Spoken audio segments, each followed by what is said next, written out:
Welcome to the magnificent Palace of Versailles, also known as Château de Versailles. It is one of the most, if not the most, famous royal places in the world. Not surprisingly, Château de Versailles has gotten its name from the surrounding city. When the chateau was built, Versailles was a mere country village. Today, however, it is a suburb of Paris and one of France's most popular tourist destinations. The palace has housed the royal court several times and is therefore not only famous as a building, but also as a symbol of the system of absolute monarchy. The history of the palace starts with the Sun King, Louis XIV. He had grown up during the disorder of the Fronde, a short civil war between rival fractions of aristocrats. For this reason, the newly appointed king wanted a center where he could organize and completely control the government of France by absolute personal rule. The place he chose for his new palace was the Royal Hunting Lodge, located in the small village of Versailles. Louis XIV quickly became more or less obsessed with his new palace and spent the majority of his time and effort on it. What started as a hunting lodge was soon to become one of the largest palaces in the world. The construction and expansion of the palace was done through 4 distinct building campaigns over a 50-year period. The first campaign started in the mid-17th century and was initiated because Louis was about to host a major party for the 2 queens of France. During this phase, the palace witnessed alterations in both the building and gardens in order to accommodate the 600 guests invited to the party.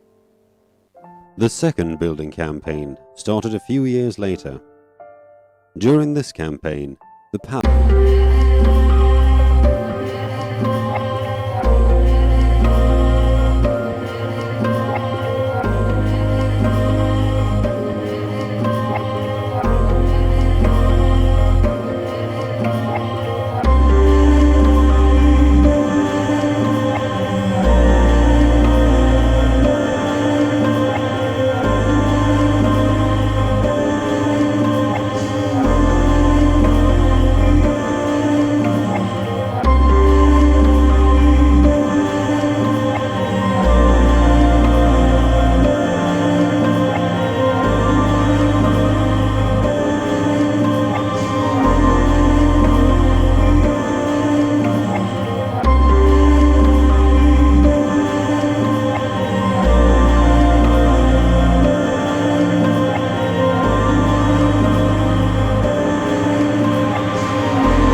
Not surprisingly, Château de Versailles lost its function as a royal palace after the French Revolution at the end of the 18th century.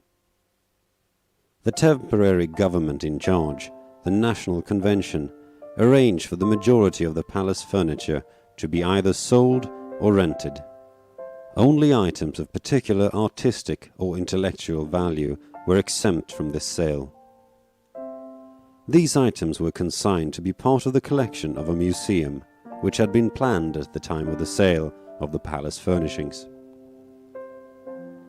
During the time of the Revolution, with Napoleon Bonaparte, the Bourbon Restoration and the Second Empire, the palace received little attention.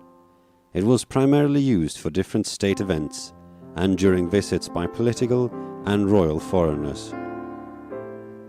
It was not until after the Second World War that the palace once again received some attention, this time in the form of renovations.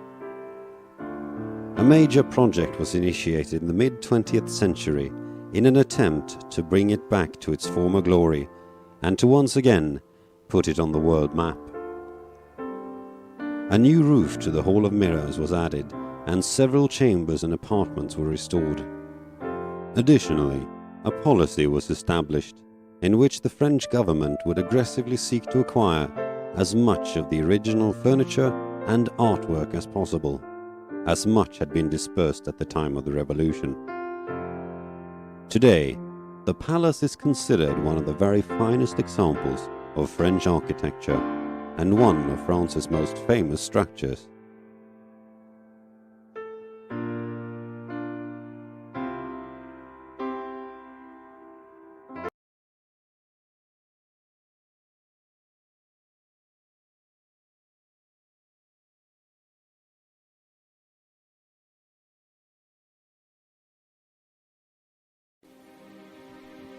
You are walking in one of the most famous gardens in the world, the Royal Garden of Versailles.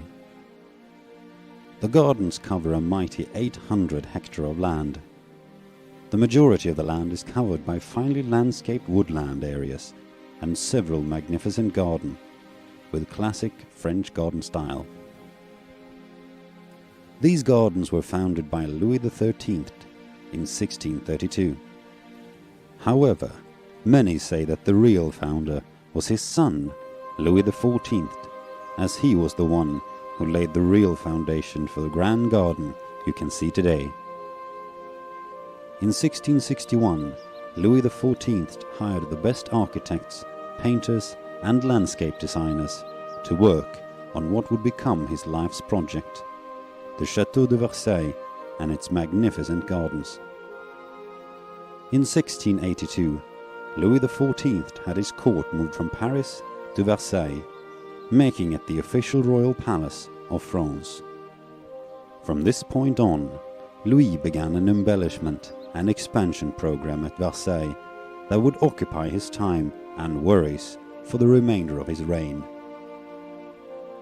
At this time, the expansion of the gardens followed the expansion of the chateau, and each step was carefully managed under the king's directions. At some stages, Louis even put more focus on the gardens than on the chateau itself. Throughout the gardens, Louis had a clear theme with focus on the sun god Apollo and other solar imagery. This was due to the fact that Louis XIV related himself with the sun and was commonly known as the Sun King. With this, the gardens assumed the topographical and iconological design that would remain in force until the 18th century. The Sun King's successor, Louis XV, did not engage in the same costly building project as the prior ruler. The gardens only saw minor additions during his 60 years at the throne. However, during the reign of the following king, Louis XVI, the gardens underwent a major transformation, as he also had a passion for spending money on Château de Versailles and its gardens.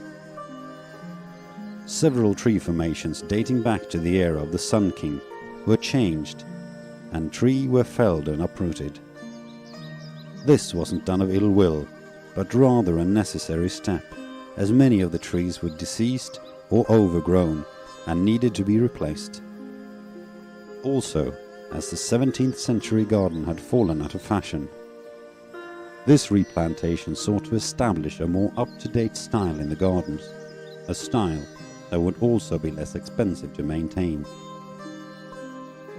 The majority of the gardens you can see today dates back to this era, even though minor replantations have taken place after the rule of Louis XVI, mainly due to natural wear and tear caused by, for example, storms and erosion. After the following French Revolution, some of the trees in the gardens were felled on order from the reigning National Convention. Sensing the potential threat to Versailles, as it had a strong connection to the monarchy the revolution sought to destroy, some prominent people convinced the National Convention to open the gardens for the public instead of destroying it. The suggestion was accepted, which likely saved the gardens from destruction. During the reign of Napoleon Bonaparte in early 19th century, Château de Versailles and its gardens were to a large extent ignored. Napoleon had more important things to worry about and cared little about architecture and gardening. Today, the gardens are everything but ignored. It is one of the most visited sites in France, with several million visitors each year. Both tourists and locals come to the gardens to experience the serenity and beauty it offers. The gardens, along with the chateau, were inscribed on the UNESCO World Heritage list in 1979 and is today seen as one of the icons of France. Inside the gardens, you can admire more than 50 fountains, several statues of bronze and marble, and a multitude of beautiful tree formations. Or why not take a walk along the Grand Canal, reaching more than 1.5 kilometers into the vast gardens.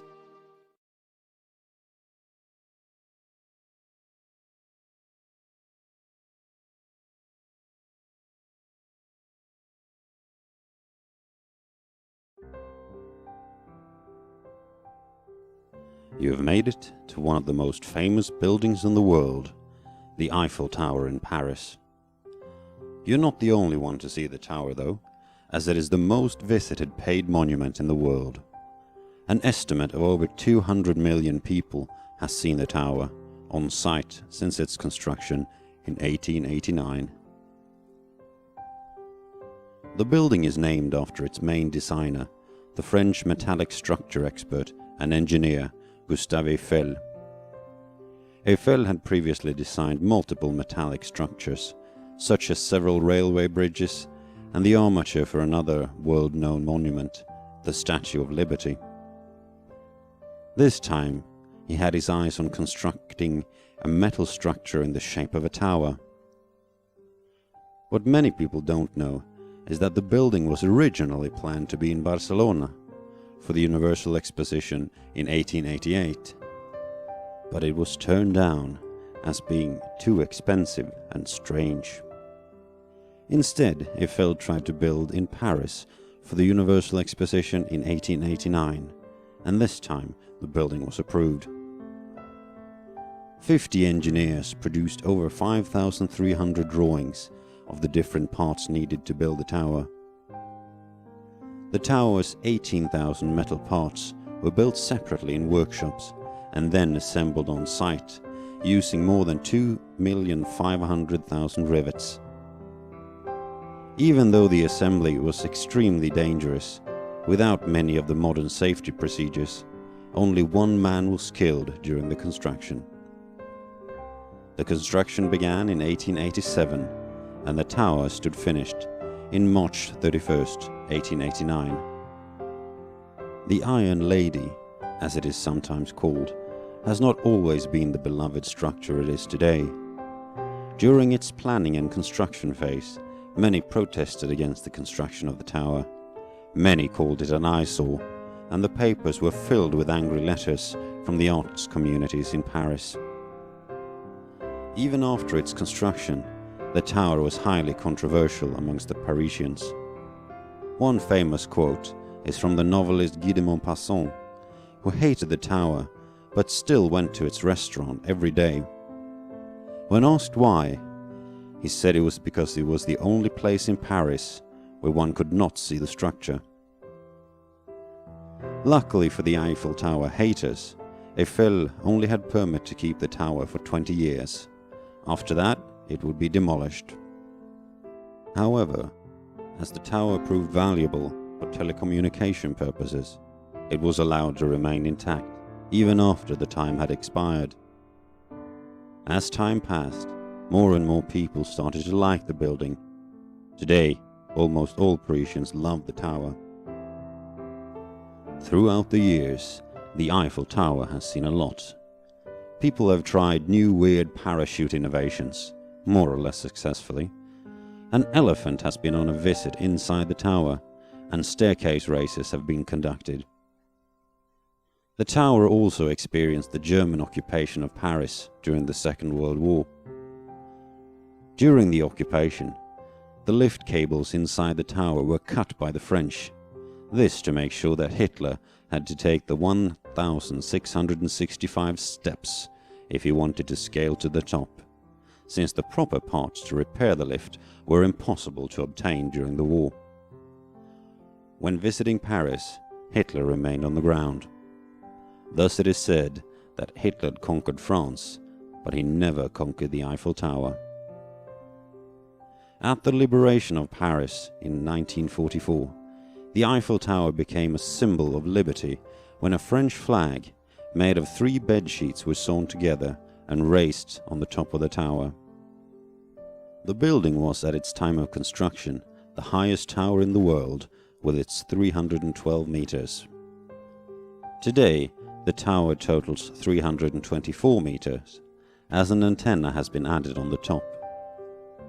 The tower weighs in at a massive 10,100 tons, and to prevent the metal from rusting, the tower is covered with a protective paint. Even though it can be hard to spot, the tower is actually painted in a 3-tone variation paint, with the lightest tone on top and darker the further down it goes. This is to make sure that the tower complements the Paris sky as well as possible. The tower needs to be repainted every 7 years, and as you can imagine, it takes quite some time and paint to finish the job. Each repaint takes between 15 and 18 months, and around 60 tons of paint is required. If you haven't already, make sure to get a glimpse of the tower by night. By night, 20,000 light bulbs turn something fantastic into something truly amazing.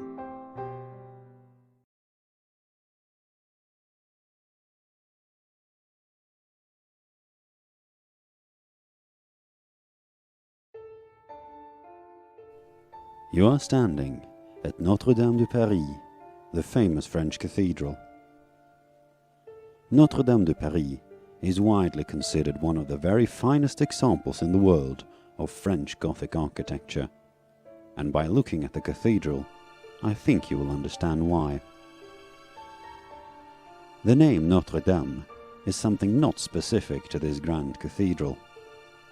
The phrase means Our Lady, which is a direct reference to the Virgin Mary, and is widely used all over France as a name for churches and cathedrals. Even though the full name of this masterpiece is Notre-Dame de Paris, many people just refer to it as the Notre Dame. The planning of a new grand cathedral in Paris began in 1160. It was the newly appointed Bishop of Paris, Maurice de Sully, who ordered the construction of the new cathedral. In order to make place for it, the bishop had the old church demolished, together with several other houses. A new road was also constructed in order to bring material to the construction site. Construction of the cathedral itself began in 1163, when either Maurice de Sully or Pope Alexander III laid the foundation stone. Who actually laid it is still under debate, but it is documented that both the bishop and the Pope were attending the ceremony in question. The cathedral consists of 2 parts.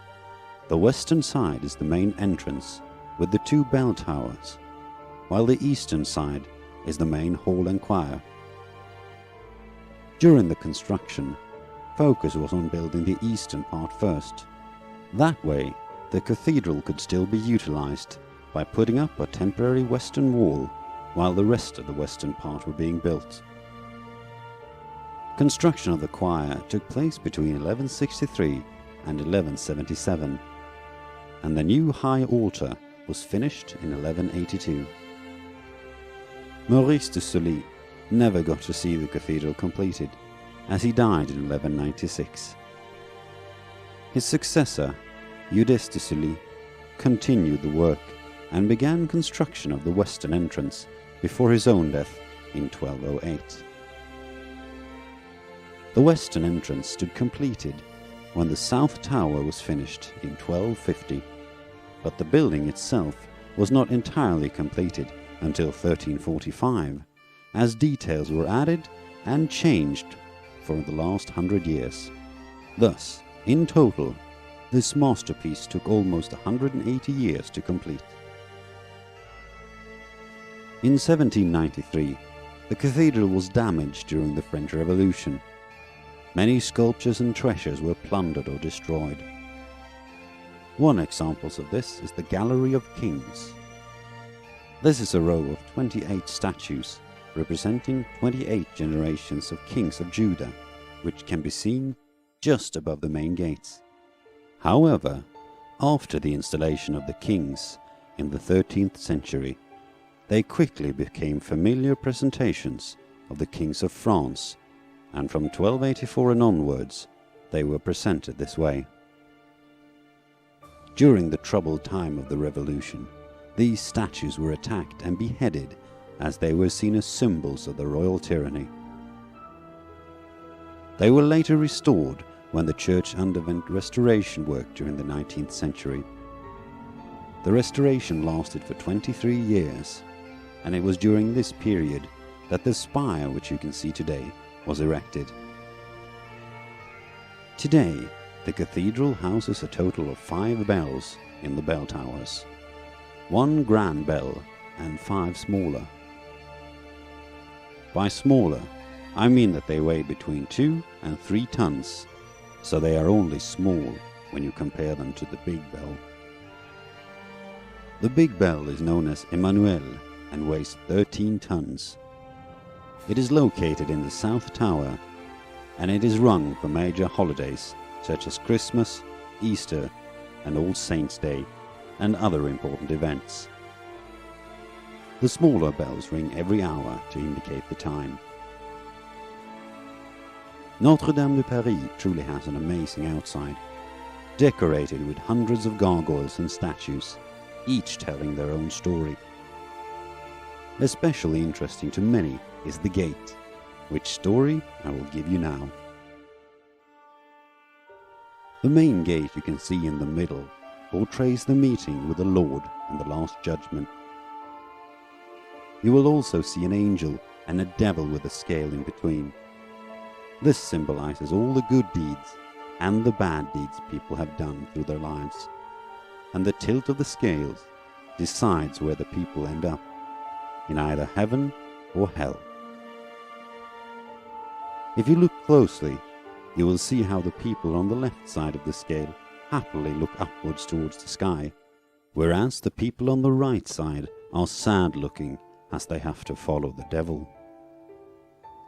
The right gate, known as the Portal of St. Anne, displays the story of the marriage of Joachim and Anne, and the marriage of Mary and Joseph, as well as scenes from Christ's arrival on earth. The left gate is known as the Portal of the Virgin. Above the door, you will see the 3 prophets on the left and 3 Old Testament kings on the right, holding phylacteries, showing that God's promise has been fulfilled. Jesus has come to serve humanity. Above that, you can see Mary on her deathbed, surrounded by Jesus and the 12 apostles. You can also see 2 angels lifting up her shroud and taking her to heaven. On the top you can see Mary in heaven, crowned the Queen of Heaven by an angel while being blessed by Jesus. If you choose to go up in the towers, which I can highly recommend, as the view is fantastic. You will get a closer look at the gargoyles and chimeras. While the statues have a decorative purpose, they also have a practical purpose, as some of them are used as drain pipes. Many of the grotesque figures have a passageway inside that carries rainwater from the roof and out through the gargoyle's mouth. The gargoyles were also believed to protect the cathedral against evil spirits. The classical chimeras you can see surrounding the two towers were however not in the original cathedral. They were added later during the 19th century restoration. While the outside of the Notre Dame is amazing, the inside is just as beautiful. Inside you will find spiritual statues, magnificent paintings, and breathtaking stained glass windows. Many of the old church windows also tell a story, with each part of the window telling a part of the story, almost like a modern cartoon. Most breathtaking are the 3 rose windows, which all date back to the 13th century, although they have received some restoration work during the years. The windows you can see today are very much true to what the windows looked like in the 13th century. Quite amazing. Even though the cathedral is the obvious point of focus, there are some surrounding places and monuments that are worth noting. If you look at the cathedral's front, you will see a large statue to your right. The inscription reads, Charlemagne et ses élèves, meaning Charlemagne and his noble servants. Charlemagne, also known as Charles the Great, was the great French king during the 8th century who helped define the Western Europe we know today through his conquering. The statue is not as old as Notre Dame itself, as the statue was created in 1886 by Louis and Charles Rocher. Another interesting detail can be found in the pavement in front of the cathedral. If you look around, you should see a circular marking saying Point Zero, des routes de France, meaning Point Zero, the roads of France. This is the location where all distances are traditionally measured. Many countries have the so-called kilometer zero points, and France's point happens to be right here. The marking is also considered to be the official center of the city of Paris.